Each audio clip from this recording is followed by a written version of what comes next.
If you have a story that you think would make a good episode, and you don't mind being recorded, please contact us via the email or Reddit links in the description. We have already started producing Season 3, and this time we're including your stories as well as ours. All events depicted in this podcast are real. However, the names, locations, and some details have been changed for the privacy of those involved. Hello and welcome to Season 2, Episode 5 of Walking on Eggshells with an Emotional Vampire, a podcast that above all things is about family. Alright, so I'm waiting till it hits exactly 7 a.m, which is right now. Mine says 6:59. No. Alright, I'm going to give her a call now. A while back, while I was on a Facebook group for podcasters, I was lucky enough to make friends with a very interesting lady. You think you would hear the ringing noise, but you don't. It's just Is she on our chat? And now, almost a year later, this friendship was about to come in handy. Well, I can see her. I just looked her up and then pressed calling. Because apart from being smart and nice, with a great voice and experience in podcasting... I don't know, mine said the call ended. Oh. Hello? Hello? Oh. Can you hear me? Yeah, can you guys hear me? Yes. I can hear you fine. This lady happens to have a profession that is of particular benefit to us. If you could just give us your name and your credentials. All right. Hi, my name is Terri Bly. I'm a licensed clinical psychologist, and I'm based out of Minnesota in the United States. And I work for a place called Lynn Lake Centers for Wellbeing here in the Twin Cities. Is that all right? Does that work? That was fantastic. That's better than I hoped for. That was really good. All right. Since I first met Terri, I have been giving her access to all of the pre-released podcast episodes, including the first half of this one. So as you might imagine, I was both excited and a little anxious to hear her professional and unbiased feedback. I guess so. With the whole episode, which you've listened to, we went through our whole trying to diagnose mum with borderline personality disorder. Mm-hmm. I just want to know your thoughts on that, or if you can make a diagnosis for us or anything like that. Well, the short answer to that one is no. Okay. I cannot make a diagnosis for someone I've never met. That is a big ethical no-no. But I'm happy to talk to you guys about, and I've given a lot of thought to this because when I was listening to that episode where you guys are going through the different criteria and talking about with your mom, I've mixed feelings about it because I think borderline personality disorder is complicated. It's that one and narcissistic personality disorder are the ones that most people know about and talk about and tend to diagnose each other with the most. But they're really tricky, and our understanding of them continues to evolve as we understand like trauma and attachment and different things like that. As we understand it better, then our understanding of these personality disorders kind of changes with it. So that's one reason I don't like to diagnose personality disorders is I think there's so much to them that we're really still trying to understand. And also when we think personality disorder, we think like, well, that's just who you are. That's just what you have and you can't change it. And we don't know that for sure. So there's my little speech on personality disorders before we get into talking about your mom. So, all right. So do you think she has both narcissistic personality disorder and borderline personality disorder then? She's not going to make a diagnosis. I'm just going to throw the whole book at her. Yeah. No, I think so. From what I've listened to from your guys' perspective, I think both your parents have, they have personalities that that I think my understanding is I'm trying to be very careful in how I talk about this, but I think both of them, and from what I'm hearing, they sound like both of them have a hard time understanding other people's needs. They both seem to, and tell me if this is wrong, but like if we're talking about your mom, that she seems to have a hard time understanding how her needs are hers and other people's needs are theirs, and instead it seems to think in terms of how things are affecting her only. Does that make sense? Yeah, that makes a lot of sense to me. Yeah, it does. It definitely does. That's a really great way of explaining it. And when kids grow up with parents who can't distinguish between their needs and their kids' needs, you end up with problems, right? It's stressful for the kids. The kids end up with really complicated relationships with their own emotions because their parents never really helped them understand their own emotions and their own needs. Everything ended up being in terms of what the parents needed or how the parents reacted. Yeah. I can see, like with mum and dad, I guess, as well. I always find like we're worrying about what their reaction's going to be about things. I mean, exactly. That's what I was hearing is for you guys, it seemed to become a lot about, if I do this, how is mom going to react? If I do that, how is dad going to react? Rather than if I'm having these feelings, how are my parents going to help me manage them? How will my parents help take care of me? Oh my God, I've never felt like that in my entire life. That's kind of what I was hearing in the podcast. Is there wasn't a lot of that. There wasn't a lot. If I'm sad or if I'm angry, will my parents come and say, oh, you seem really sad. What's going on? What do you need from me? How can I help you understand this thing you're going through? That's what parents theoretically are supposed to do. But a lot of parents don't know how to do that because they're so caught up in their own needs that when their kids are sad, the parent makes it about themselves. Oh, if you're sad, they either get angry, like, what do you have to be sad about? Or their kid is sad and suddenly, oh, well, I failed. Clearly, I'm a terrible mother that you're so sad or whatever. Like they manage to turn it around and make it about themselves, or even successes, right? If a kid has, a great day at school and the parent is like, well, I did such a great job teaching you math. And look, now you're brilliant. You're welcome. Or something. This is like Ellie's wedding with the with mum talking about the secretarial course, which exactly. she never stops talking about. Yeah, that's exactly what I was thinking about. Is like, didn't I do such a great job? Rather than I'm so proud of my kid for, dealing with adversity and here she is and she's successful and she's getting, she's got this great husband and so happy. But instead, it's she's so happy. Didn't I do an amazing job? Yeah, because of me. Yeah. Yeah. But so that's narcissistic traits, right? So, but we were trying to diagnose mum with borderline personality disorder. So how is that different? Like when we think borderline personality disorder, I like to think about it as like the emotional volume button is broken, where they can't feel things just sort of in the middle. Everything is extreme. So if they're happy, they're like, everyone has to know it. And if they're sad, they're throwing themselves out of a car, of a moving vehicle because they're so like upset. It's, so, and they love people or they hate them. You're like my best friend or you're dead to me. Everything has these extremes. So that's kind of the overarching kind of telltale signs when you've got somebody like that, where one day they're you're their favorite person, and the next day you've said one thing that upset them, and now they want nothing to do with you anymore. Yeah, in the book they talk about splitting, I think is the thing as well. Yes, that's splitting. Mm-hmm. They can't feel two things at once. It's always one or the other. It's splitting their emotions or whatever it is. Well, and it's all good, all bad. It's love, hate. You're a safe person for me, or you're a complete threat, and you need to get away from me.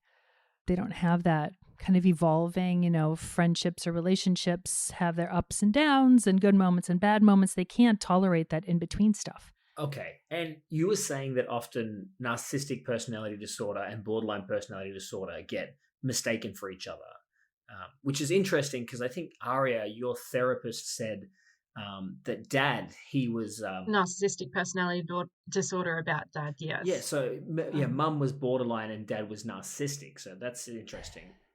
I mean, I thought I heard more narcissistic in both of them, quite honestly. But again, not diagnosing, just to be clear. But it looks different in men and women. It just tends to show up. And so this is why I don't think the diagnosis is as important as how to deal with people like that and how to understand the impact it had on you growing up. Because if they had, they had the personalities they had, they responded to you guys the way they did. Labeling it isn't as important as, well, what do we do now? Like, how do we set boundaries with these people? How do we understand that when they try to make things our fault, it's not? Like, to me, that's what's important. I agree. Because the diagnosis doesn't change anything. Because that's what you said, Aria, when I was asking you about the diagnosis on mum. You said I've been using this for years now and it's helped me so much. So I'm just going to assume this is correct because this is what helps me. It works for me. Yeah. Yeah, I think that's great because it's teaching you how to like not take responsibility for another person's feelings. Because when you grow up with parents who seem to like try to put their stuff onto you, make it your fault that they're feeling this way, then what you learn when you grow up is how do I undo that? How do I say, oh, wait, no, actually, I think this is your stuff, not mine. And whether they have a personality disorder or not, that's what you got to learn how to do when you have parents like that who make everything about them. Yeah. Is that not what you wanted to hear? Maybe not. I'm obviously the big overarching thing of this is I feel guilty about the podcast somewhat, and so I feel like if I could get a nice clean diagnosis, then I could feel fine about the podcast and it'd be all great. And so tell me about that. Why is it? Because I heard you mention that in the last episode I was listening to. Tell me about why having a diagnosis would make you feel better about doing the podcast, because I was really curious about that.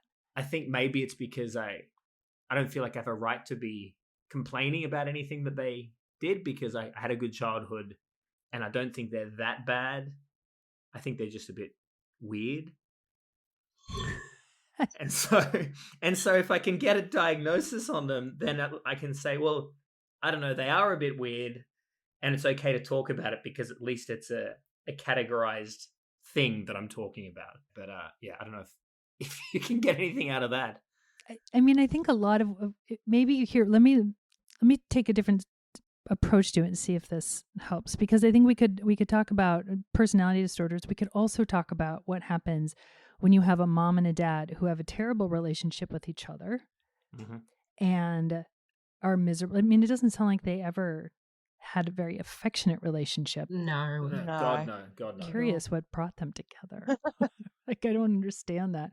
But then they had this divorce that was just a shit show. Yeah. Yes. And I hear when you guys are talking about like think that like life after the divorce, I'm hearing all the, like, it's almost like a script of all the high conflict divorced parents and their kids that I've worked with.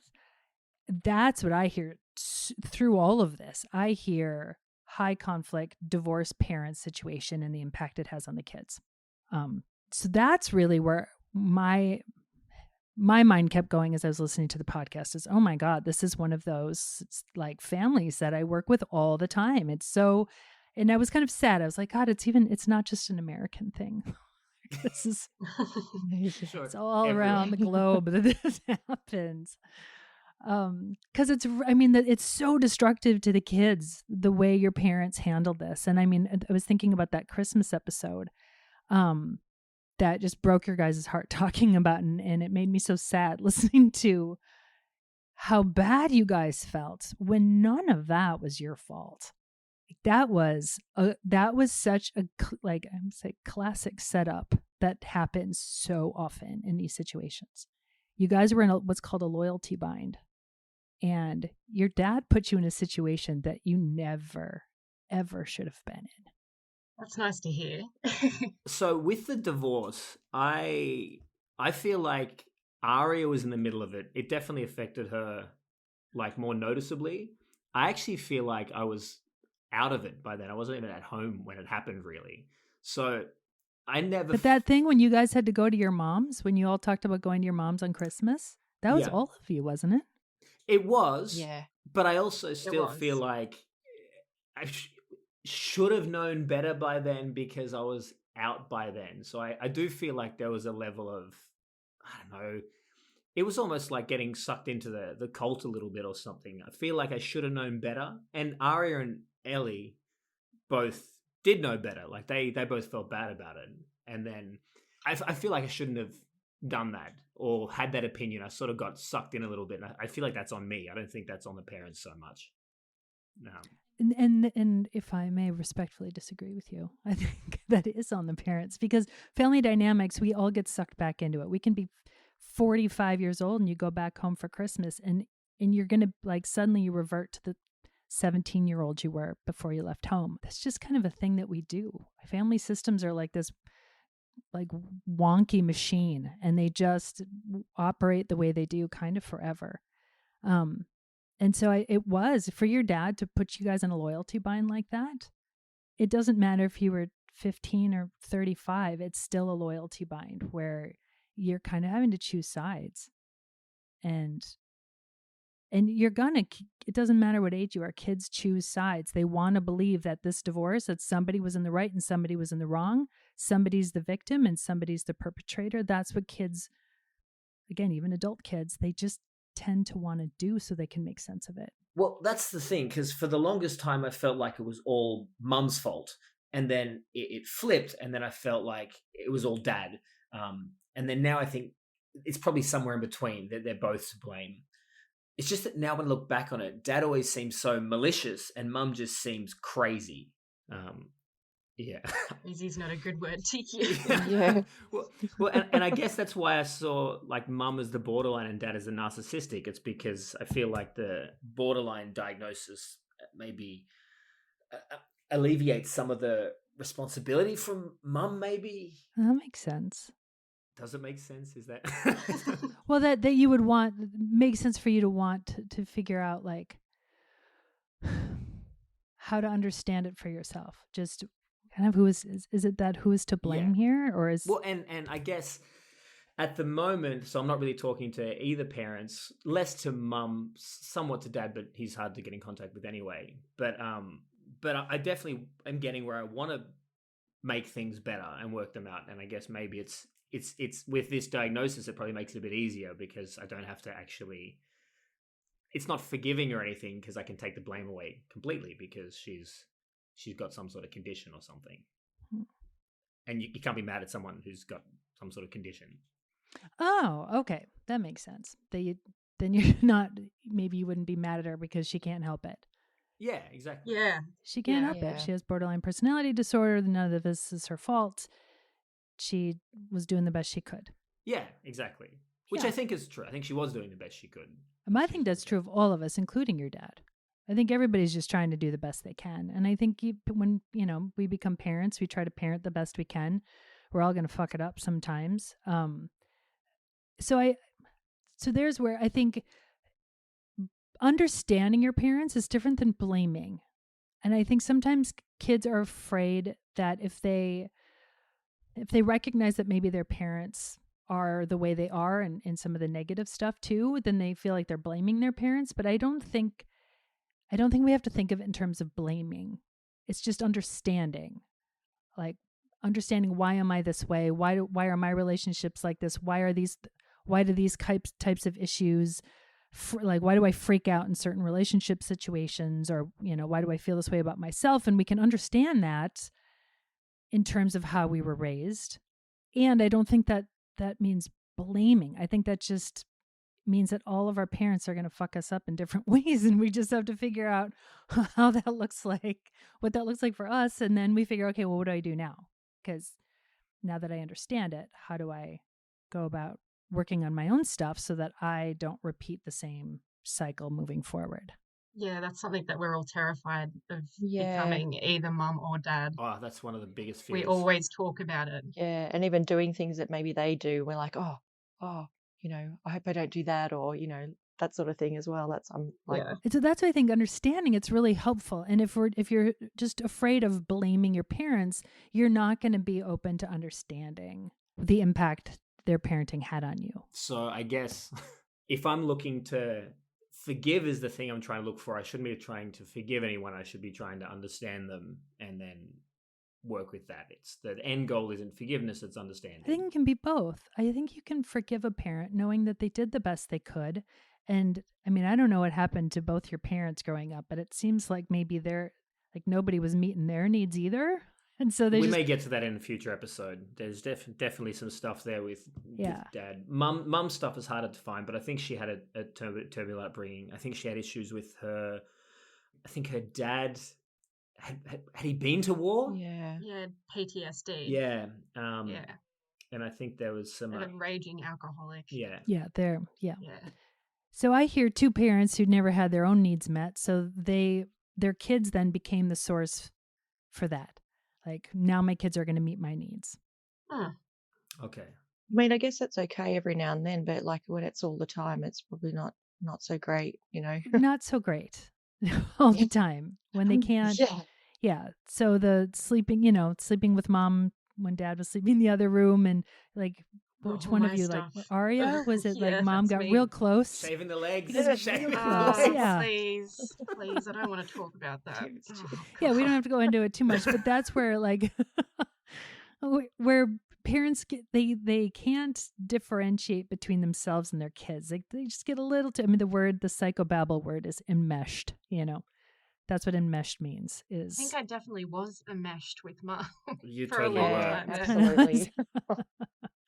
And so that's why I think understanding it can feel like blame, but I think it's really important to understand how the way you were parented affects how you are as an adult. And if that feels a little blaming, if that requires being a little angry at your parents for a period of time before you forgive them, I think that's okay.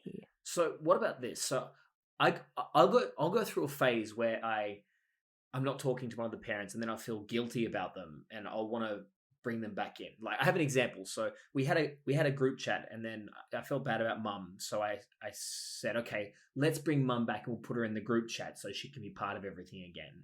And within a week, she had ruined everything. Like she was psychotic. She was demanding people answer her messages, and then getting paranoid that we're ignoring her. And then I was like, fuck this. And then it led me to not talk to her again. The difficulty is trying to work out how to actually bring her into things. Like I found that keeping her at arm's length is the best way. As soon as she feels comfortable, she becomes completely unbearable. Yeah. But then how do you even do that? How do you maintain a relationship with someone that you can't be close to? Because as soon as you're close to them, they act like a psychopath. I think the mistake a lot of us make is thinking that bringing them back in means hoping that they'll be, quote unquote, normal this time. That maybe this time we'll bring them back in and we can be really close and things will be really good this time and it'll be different. And, she can be the kind of mom I always wanted, or he can be the kind of dad I always wanted. And I think that's where we get into trouble, as we try to bring them back in that way that we want them to be, rather than bring them back accepting who they are and the limitations that come with that relationship, which is really, and that's why I think you kind of have to go through the painful stuff first of understanding it and acknowledging it, and then the radical acceptance piece of, no, really, this is just the parent that I have, and I've got to figure out how to navigate this relationship based on how it really is, not on how I want it to be. I think that Ellie and I have sort of figured that out with mum. Is she's the only mum that we've got, so we take the good when we can get the good, but when it's bad, it's not great. Yeah. Well, it's just the problem is that when she's good, she's so amazing.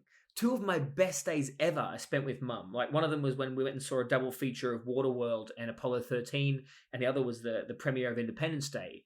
And we spent the whole day together, and they were literally perfect days. So I don't know, it just she can be just amazing to be around. Well, and that's real. I mean, that's a real, and the way I like to think of it is that the good times with your parents, those are when your parents are being their most like true self. And when all that other shit happens, that's the reason we're starting to think of personality disorders as probably a result of trauma, is because that other stuff is a lot like how people who've been through trauma react when they get triggered. It's the defenses come up. It's, so if it's pushing you away, that's a defense mechanism. It's, the crazy, as we think of it, like the crazy stuff, the vicious stuff, the attacking, that's all protective. And so those are the defenses that get set off, and that's not the real them. That's this other part. Protective for themselves. Yeah, protecting themselves. It's funny you said that's the real them, but it seems like that real them is like it's like the less of the equation. There's less of the real them than there is of the crazy them. Which is probably, I mean, if we were going to boil personality disorders down into like one sentence, that's probably it. there's less of the real them, because we all have those features, right? Like we all do things that are narcissistic sometimes. We all act like, you go through a rough time with a job or a bad breakup, we all can act a little crazy sometimes. Those are features of narcissism or borderline, but that doesn't mean we have that disorder. It's when there's more of that stuff than the other stuff that it kind of goes into the personality disorder territory. Okay. Oh, That makes sense. That actually kind of boils it down pretty well, I think. that's really good. I mean, it's all on a spectrum, right? People with a lot of narcissistic traits are usually really, you can't be like a CEO or the president of the United States or whatever without some of that narcissistic personality stuff, because you have to believe that somehow you've got more to offer than like everybody else. You have to believe that somehow you are superior in a lot of ways or like to be an actor in Hollywood or whatever. You have to believe that you've got something to offer that's better than the other, hundreds of thousands of people trying to do the same thing. So it can be a really good thing. It's just when it goes over the line into destructive, where you have to be the best all the time. And if anyone says anything to humiliate or insult you, now you need to destroy them. That's where it goes into that. That sounds like Dad. That really sounds like Dad. And there's the narcissism piece. When someone can't handle insults, when someone can't handle embarrassment, when someone can't, like, when they need constant affirmation that they're the best, that their kids are the best, that there's, that everything they do has to be recognized as the best. And if someone says something else, well, now I need to destroy you. It's not a difference of opinion. It's, oh no, now you're a threat and I will hunt you down. Do people, this is something, do people get more narcissistic as they get older? Because the one question is like, Dad appears to have just gotten worse and worse and worse and worse. But then also I just see a lot of old people who tend to have these characteristics like all the time, but they're old and sort of decrepit, so I guess they're not out there in the world, so you kind of you put up with it a little bit, but it's not too much because they're old and tired. But yeah, does it get worse as you get older? Am I going to turn into this? Yes, you you absolutely will. are. Thanks. I will say this: the fact that you are asking the question already lowers your chance of being like that as you get older. Okay, that's good. Most people who say, oh my God, am I a narcissist? That's your first clue that you're probably not a narcissist. Because most people with narcissistic personality disorder are never going to ask that question. Because I also asked, am I going to get the old person voice? Because I see old people with the old person voice, but then I see old people who sound like young people. And I'm like, can I stop? Will I know when I get the old person voice? I can't tell you that, but I Okay. can tell you that. If I keep asking myself, I won't get it. That's fine. I'll let you know. How about that? Yes, that's exactly it. You let me know. I don't know if people I think some people mellow out as they get older, and some people get worse. For some people, they like the way they are in the world. They get to a point where it's so painful and they're so isolated and alone that's what then brings them to that point of, okay, something's got to change. For most people, though, they just, that insight, that looking inward and saying, oh my God, am I doing this? Like, that's so scary that they just can't go there. Because again, with narcissism, something I didn't mention is, so narcissistic personality disorder is this really elaborate, extreme way of defending yourself against the underlying fear that you're a worthless piece of shit. And that fear is so terrifying that you can't even go anywhere near it. And that's why being insulted or embarrassed is so threatening, because it starts to poke at that fear of being worthless, of being a piece of shit. So your whole existence is centered around reassuring yourself that you're not, but you do it by having to be the best. As long as I'm the best at everything, then I'm not a worthless piece of shit. Well, that kind of makes me feel bad about Dad. But do you believe that Dad feels that way about it? I couldn't even imagine. I couldn't even imagine him thinking that he's a worthless piece of shit. But Well, so he's Maybe good that's at why. it. Yeah, exactly. Like, I hate bringing this up, but he's a universally known figure now. Trump is like, he is the one that we get to point to now as therapists, as like the clear, like extreme example of this. It's true. I would never think that he thinks poorly of No, himself I at don't think all. he has any No, access. Trump that- thinks he's the best thing since sliced Yeah. bread. But just He's so cut off Hmm. from that fear underneath. But when you hear about like how he grew up with his dad, who was just an asshole to him all the time, it's in there somewhere. He's just severed that part of him off, so that all you get is this hugely destructive,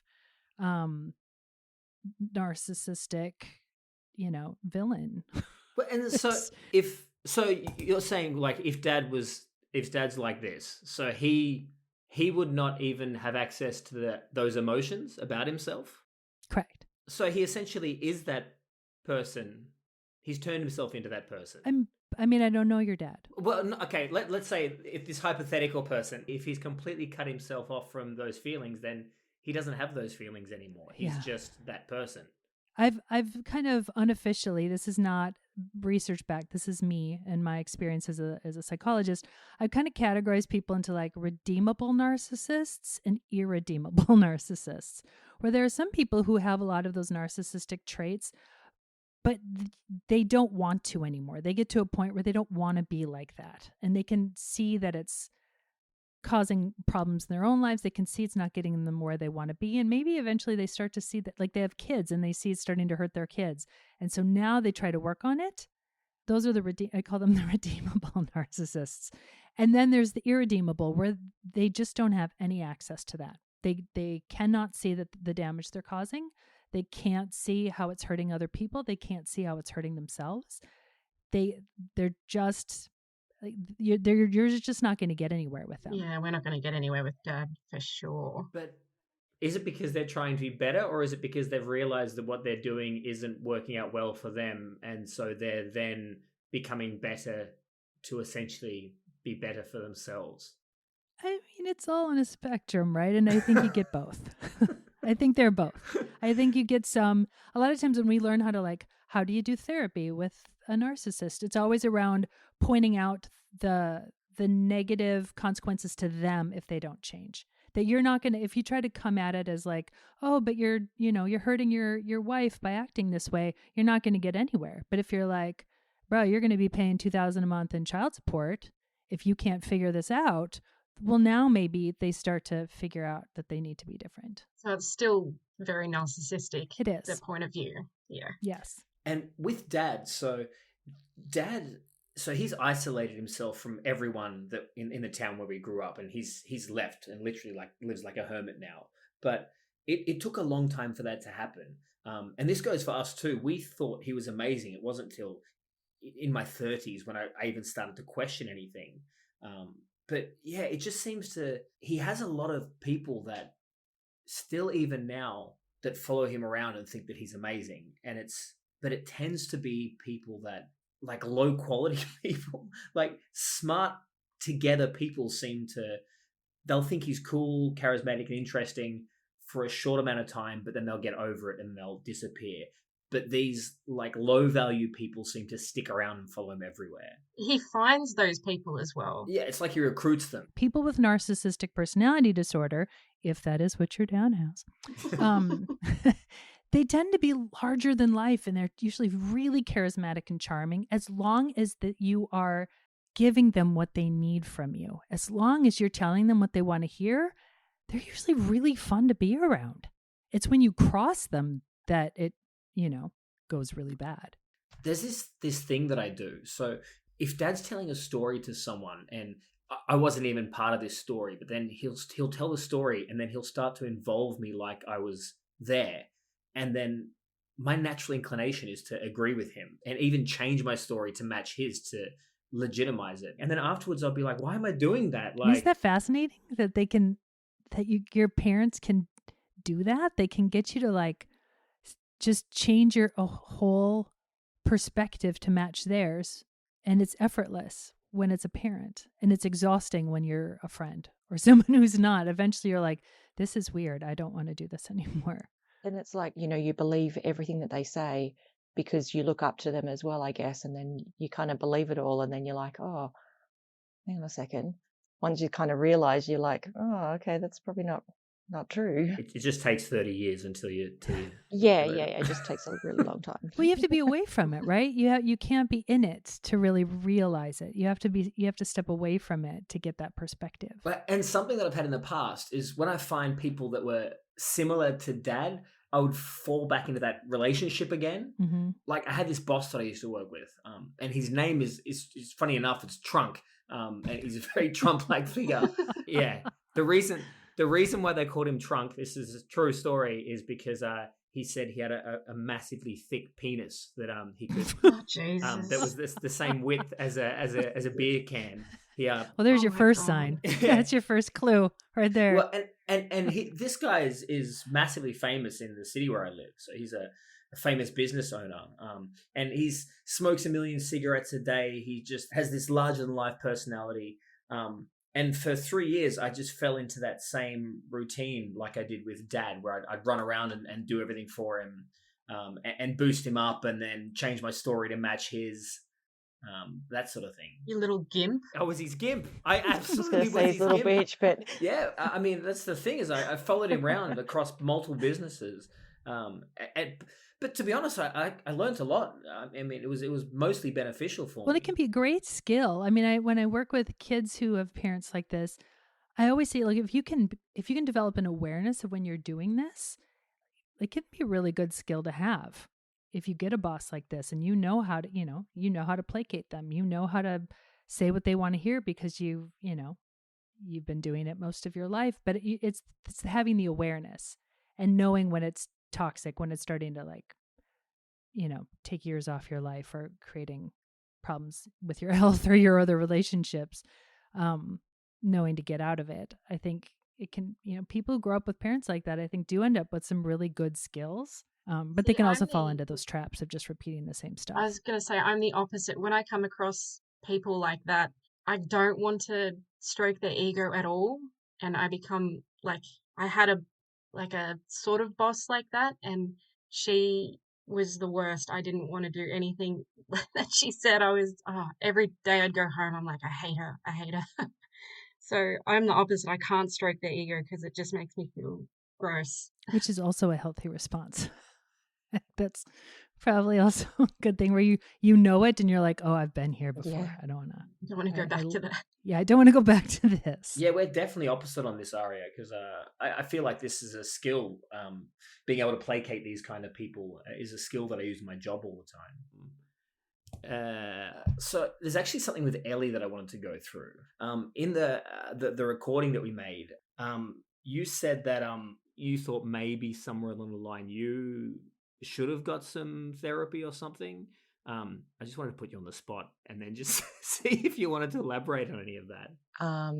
I think for me, I'm an overthinker anyway. Like, I don't know whether that's like I'll sit and maybe think about things maybe a little bit too much and then maybe put a negative spin on it and be like, oh yeah, I did this, maybe being a bit more down on myself, if you know what I mean. I'm kind of hard on myself. And I notice that at work, like if I don't do something right, I'll be like, oh shit, I should have done this or I should have done that, rather than going, oh, actually it's not that bad. I missed someone's name off something or whatever. Like, I kind of take it personally kind of thing. So I think, and because when I was younger, I was so incredibly shy and so, turning everything kind of inwards, and I just kind of keep it inside, and rather than maybe going to talk to somebody about it or whatever, I'd kind of be like, oh, just kind of internalize it really more than anything. So I thought maybe me actually speaking to someone about it probably would have helped me a bit more come to terms with I'm not a bad kid, or I wasn't a bad kid. Maybe sometimes I was, sure, everyone is, but like I think you're a fine kid. When were like, I used to get it quite a lot. Oh, you were such a terrible child. You were such a bad kid. You did this, you did that kind of thing. And then who would say that? My mum would say that all the time, Oh God. quite a lot, and kind of throw it in your face as well. Even now, like she would say something, oh, when you were this, you used to, when you were younger, you used to do this, or, I obviously wasn't a perfect kid, and I know that. Was anyone? Well, I don't think anyone is. but I think for a long time I struggled with that a lot. Like I thought, oh, I was such a bad kid.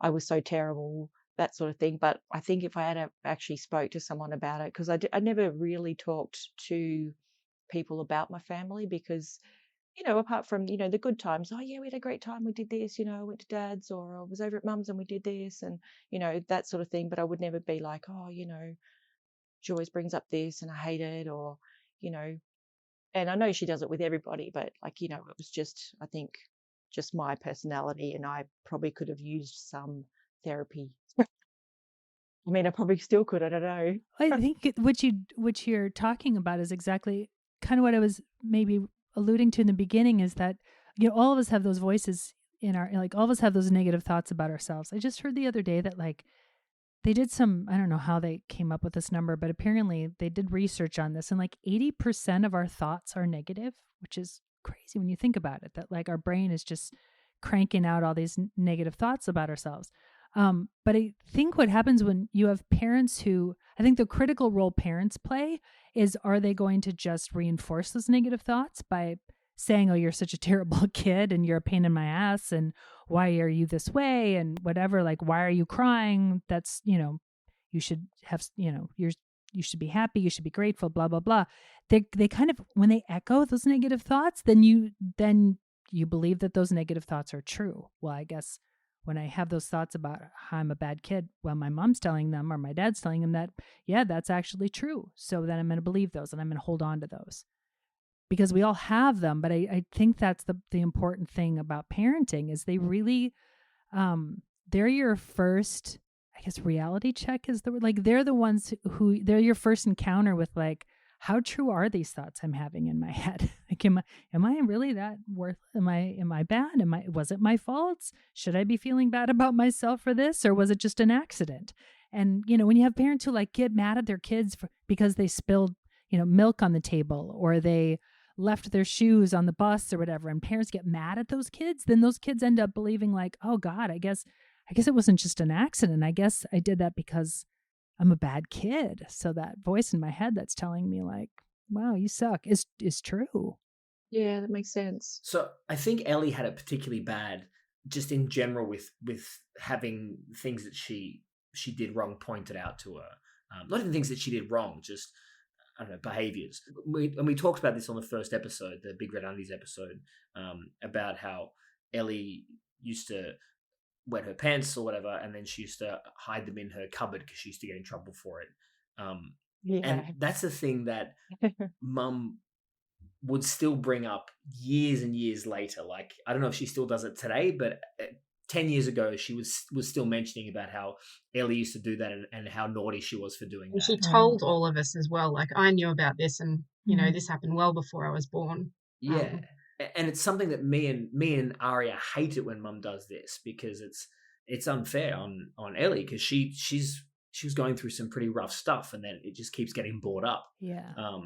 And so when Ellie says that she's a bad kid, it's really sad. It is really sad. No, but it was just. I don't want you to ever feel that way. Yeah, I mean, I don't care now, but. And that's the stuff that honestly is a little more, I mean, if we're going to go back to the diagnosing, that's where I was like, I don't know. I hear a little bit of the narcissistic stuff with your mom too. Because that's more narcissistic than borderline. Oh. Really? Yeah. That kind of criticism stuff, like, that's not as typical of.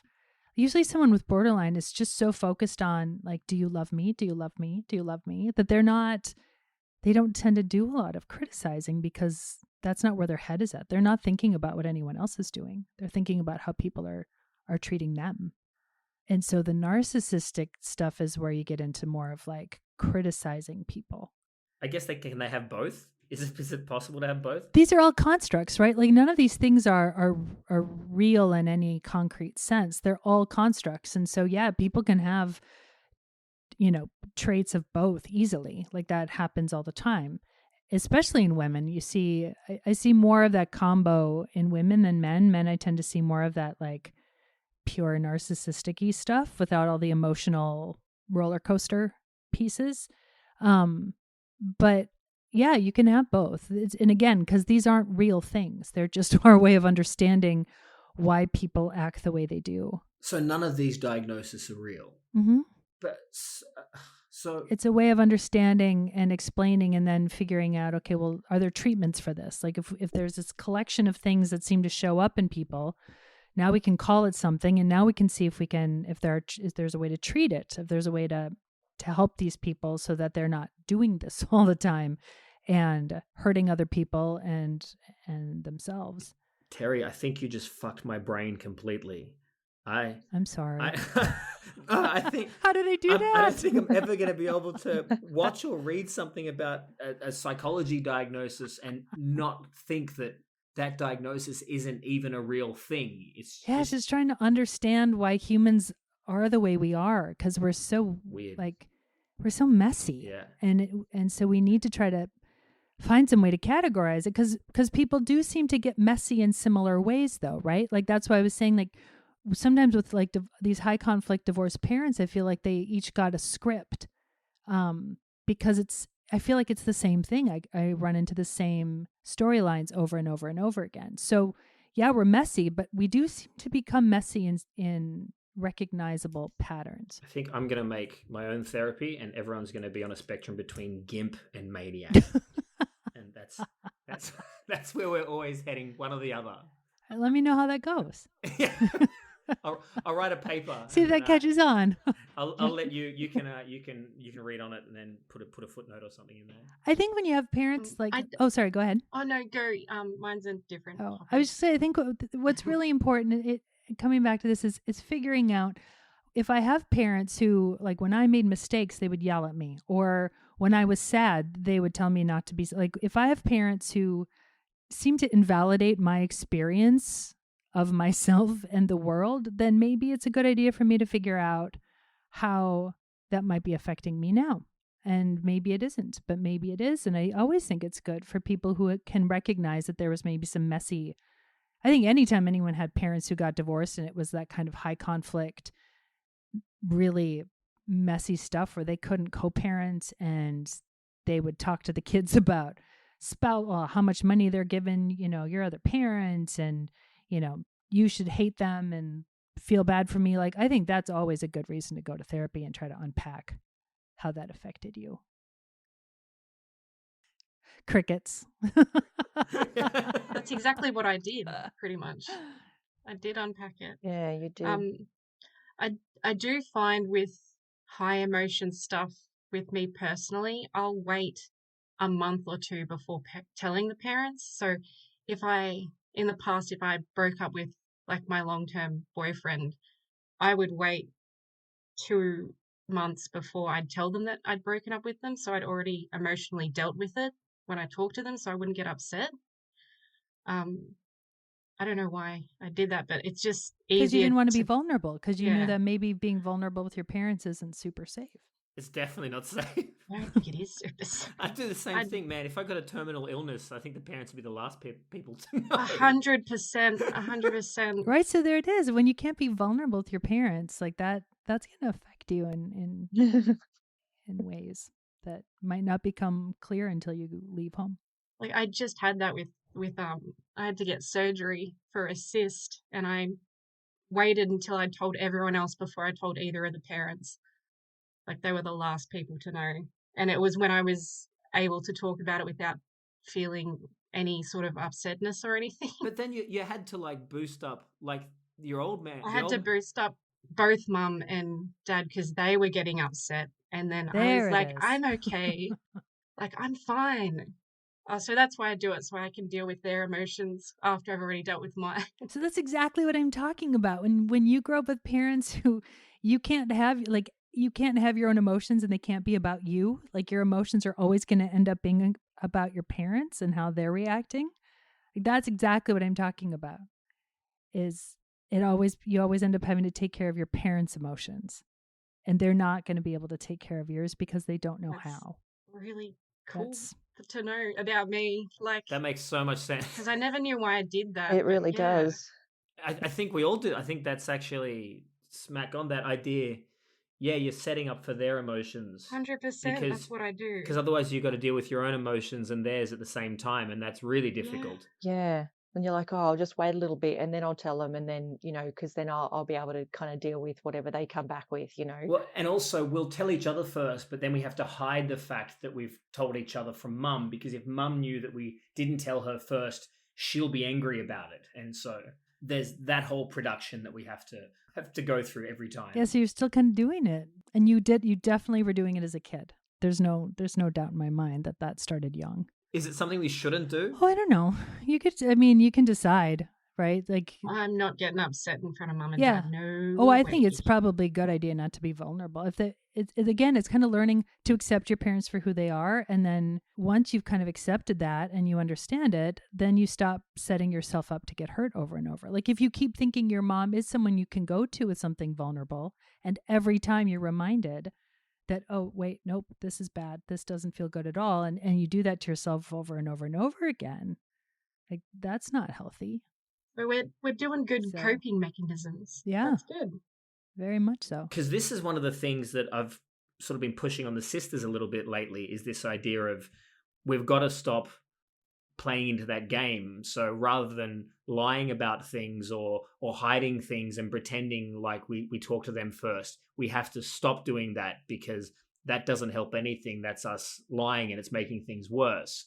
But then now, after talking about this, maybe it's okay that we do that. I think sometimes you just manage your parents. I think actually all of us, as we get to be adults, we kind of figure out, all right, how am I going to manage my parents? Like, how do I, like with my dad, he had a temper, and as I became an adult, I just knew that there were certain topics I wasn't going to ever bring up with him because I wanted to get along with him. And so we had very different opinions on really important issues like religion and politics.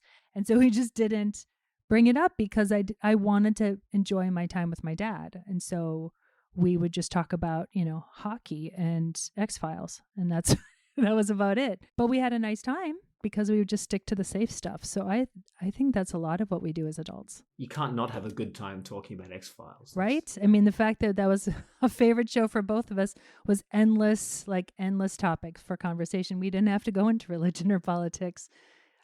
We'd watch hockey games and X-Files and Sherlock and, the things that we enjoyed together. And then we just didn't go anywhere near the stuff that would turn into fights. This makes me think that Aria and Ellie have been right. It's okay to lie to the parents to make things easier. All right, it's not necessarily lying. It's just bending the truth. It's adapting. The truth a little bit. I would call it adapting. Adapting. You're adapting. There we go. Yeah. Soften the terms. That's healthy. Yeah. It's a healthy adapting. You've got to push them down the GIMP spectrum and further away from the maniac spectrum, whichever way you can. I've actually written a chart out here. I'm going to have a table ready on this because I actually think it's a thing. Oh God, not another table and a chart. A mountain chart. Okay, that was 2 seasons ago. Let's steer clear of that one. I have a question about my involvement in the White Album. Like, I'm not like a bad person with that, right? Because I feel awful about that. I think if I remember, this was another example of the loyalty bind where so your dad convinced you to like go steal the album out of your mom's collection or something. Is that what it was? Yeah. So and then it turned out to be a really important album, which I didn't know. Your parents didn't allow you to just have. They didn't support you just having good, loving relationships with each of them.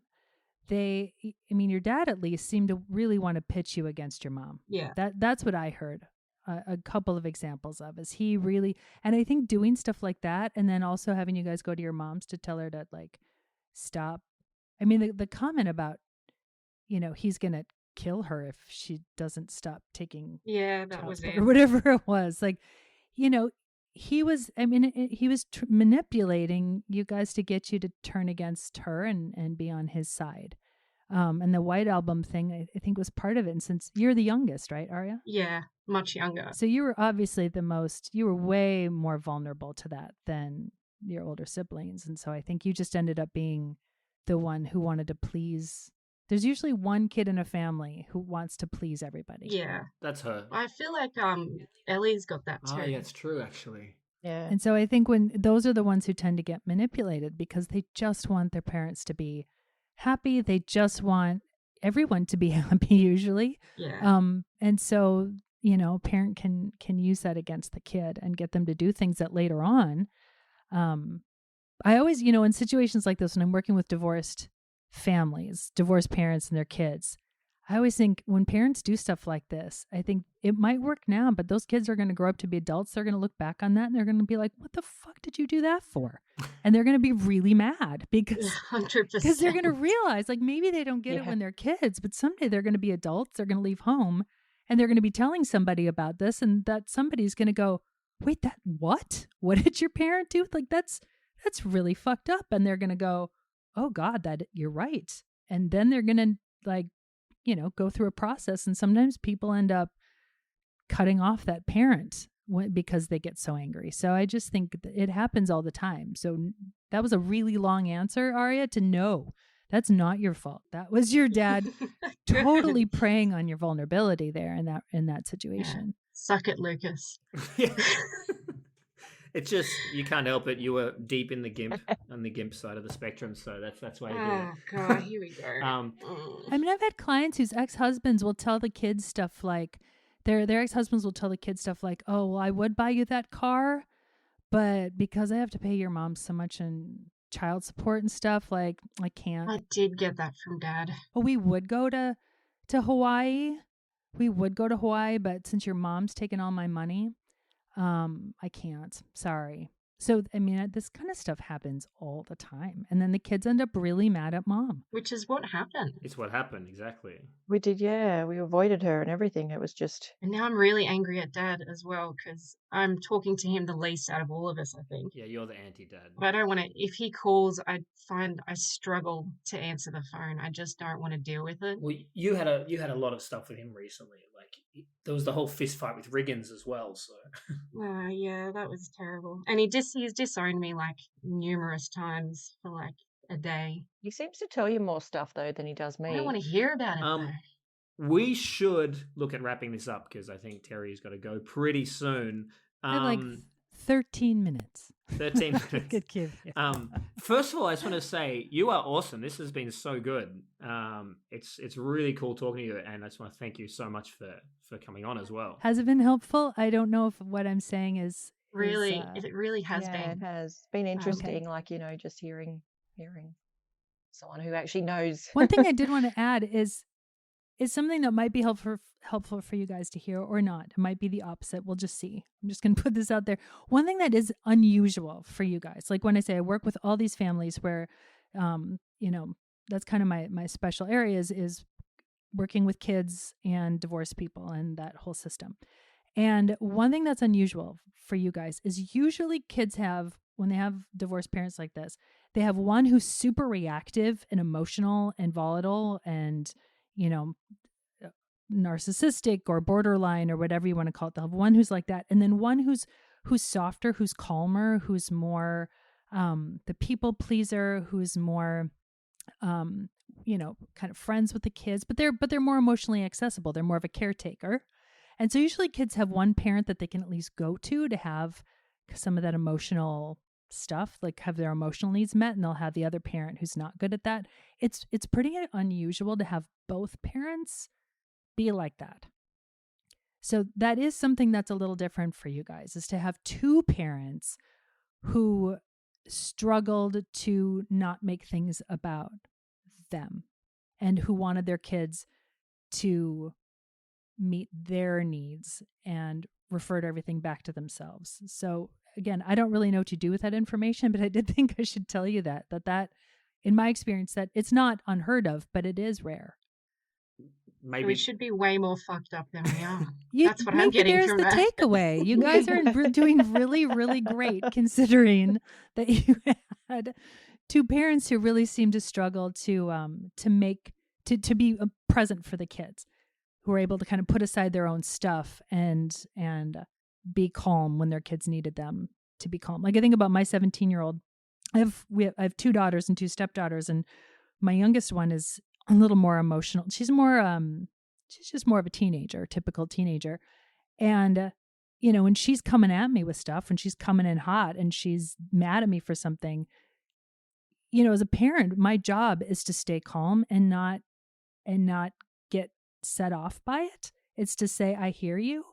I get that you're angry. I would like you to how about you stop swearing at me? Because that's not okay. But to be able to sit there and be there for her and make it about her and not me is so important. And if you have parents who can't do that, then kids don't know how to. My job is to help my daughter manage those big emotions, not to punish her for them. That's what I'm trying to say. And it's really hard when you don't have parents who can do that. Yeah. When you don't have parents who are like, wow, those are big feelings. And yeah, let's talk about that. What's going on? Why are you screaming at I me? don't think I've ever screamed at mum or dad No, you when can't. I was a child. Never. Well, and we're supposed to be the safe people. And so if you can't, our teenagers are supposed to be able to yell at us, push our buttons. And there doesn't mean without consequences, but they're supposed to be able to do it and have us react in a way that still feels safe. That's our job as parents, is to let our kids explore the full range of emotions and still be safe. So it's hard when you don't have that. And maybe that's why we found it in each other with this podcast. Maybe that's the reason for this podcast. Yeah. I mean, I must admit that helped me, because I just thought I was the only one, when you're just like, the parents hate me or whatever, or they're doing all this stuff, like, why are they doing it to me? But then when I realized that it wasn't just me, and I was like, oh, okay, kind of made me feel a bit better, like, knowing that, I mean, not that, you guys had the same thing, but it just, that you're in the same boat that I was. Yeah, you weren't alone. Well, I've kind of always understood this podcast to be that for you guys is kind of reality testing with each other, of like processing what happened, trying to make sense of what happened with the only other people who were there. I think it's really healthy to do that, to have other people who are like, okay, how did you experience that? How did you remember that? How did that affect you? And then you can be, safe with each other and be able to do this stuff without somebody, getting hurt or screaming or yelling or crying or whatever. I think it's a really great thing. That's why I like listening to your podcast. This is definitely the feedback that I want. Yeah, I was just listening to you say that. I'm like, Lucas is putting big ticks all over his page or something. I literally had ticks. I put ticks on my page. I was doing it just then. I knew it. Did you hear it? No, I guessed. I knew that's what you were doing. That's so weird. Well, and the other thing I think that we do, it's not just listen to each other, but we also stop each other from going too far in either extreme. So if we're being too critical, we stop each other. If we're being too sensitive, we stop each other as well. We keep each other neutral, where I think you could fall into a trap of being depressive or something. Not me, because I don't get depressed, but maybe Aria could. She's And then you call me a gimp for being upset. That is absolutely correct. All right, we should let Terri get going. Give her an early mark. Is there anything else you want to add, Terri, or do you feel like we've got through everything? I'll probably think of like 10 things after this that I wish I would have said. We can do another one at some point. I'd love to have you again, But actually. yeah, if you guys ever want to talk about this again, if you're like, thinking about stuff I've said, or even if you're like, wait, what the hell? I didn't like that. Like, you can always bring me back on and ask me more questions or challenge me on something. Like I said, I don't know you guys and I don't know your family. So I'm kind of basing this on just other families I've worked with and what I've learned about these different kinds of dynamics. But that doesn't mean I got it spot on for all of you. There's definitely things that you said that really was spot on for me. Well, thanks. Yeah, me too. It's the framework. I'm really impressed by getting a framework of the way to understand things. I like that a lot. It's interesting your take on things, and it's nice from a neutral perspective, because it makes me feel like we're not crazy people as well for thinking these things. Definitely not. Everything I have heard has been what I kind of expect in situations like this. So no, not crazy people. And like I said, you guys are doing great. I'm kind of surprised. I shouldn't say that. I'm really amazed and impressed at how how healthy your relationships seem to be and how well you guys are doing. So Nice. Okay, well, let's. I think that's the perfect note to end this one. So maybe we'll let you go now. yeah. All right. Well, it was lovely meeting all of you, and I had a blast. So thanks so much for inviting me. Thank you so Really much. appreciate it. All right, take care. All right. Take care. Bye. Bye-bye. Thank Yeah. you. The interview with Terri had been the culmination of months of research and long conversations on and off the record. And once it was completed and Terri had left, I think we all knew we had found what we were looking for. Right, she's gone. Now we can badmouth her. I'm joking. And she's like, I'm still here, guys. Yeah, I can hear you. While I don't want to invalidate all of my efforts to diagnose Mum with borderline personality disorder, it does seem clear to me now that in many ways I had been off track. I thought it was really good. That was really good. Yeah. And to give Terri and the profession of psychology their dues, I can honestly say that this conversation gave me personally more relief than all of the research that had preceded it. Yeah, it was interesting. There was lots of interesting things that she was saying as well, just about, their personalities and things like that, what she picked up anyway. And so I guess the question that still remains is whether I still feel guilty about making the podcast. In short, the answer is yes. I'm still unsure if my motives so far have been selfish, and I think there's a good argument that they have been downright narcissistic. But that being said, I don't think they have to be moving forward. If I can take Terri's advice and use this podcast as a way to search for understanding rather than just uncovering truths, then maybe, just maybe, it can become an agent of positive change for my family. Maybe it can even bring us all back together with our parents. And if not that, at least it's a way for me to keep Ellie, Aria, and I close together, which in the end might just be reason enough to keep making episodes. Also, the fact that she said that it's rare to have two parents that are like this. I know. That's crazy. And that she's like surprised how well we are in our lives. It was nice to hear though, Great. considering We're doing good, guys. that we're all okay. I feel like it's because we've had each other. Like We're in a loyalty bond with each other. I agree. I think having each other is what's made the difference. I agree. yeah. That was huge for me too, because that's exactly what we do.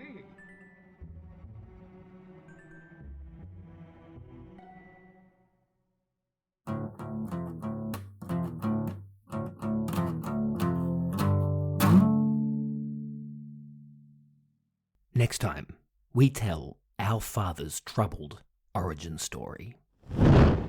Dad would recall his mother standing in front of the group of children with her backwards open palms facing them as a sign to stay put and not make things any worse. And Dad said he's watching from behind his mum, looking through at his dad, and he's standing in the middle of the stage in front of the guy who's yelling out everything that he's being accused of. And as he's yelling, the crowd's getting more riled up, so the crowd's yelling and cheering.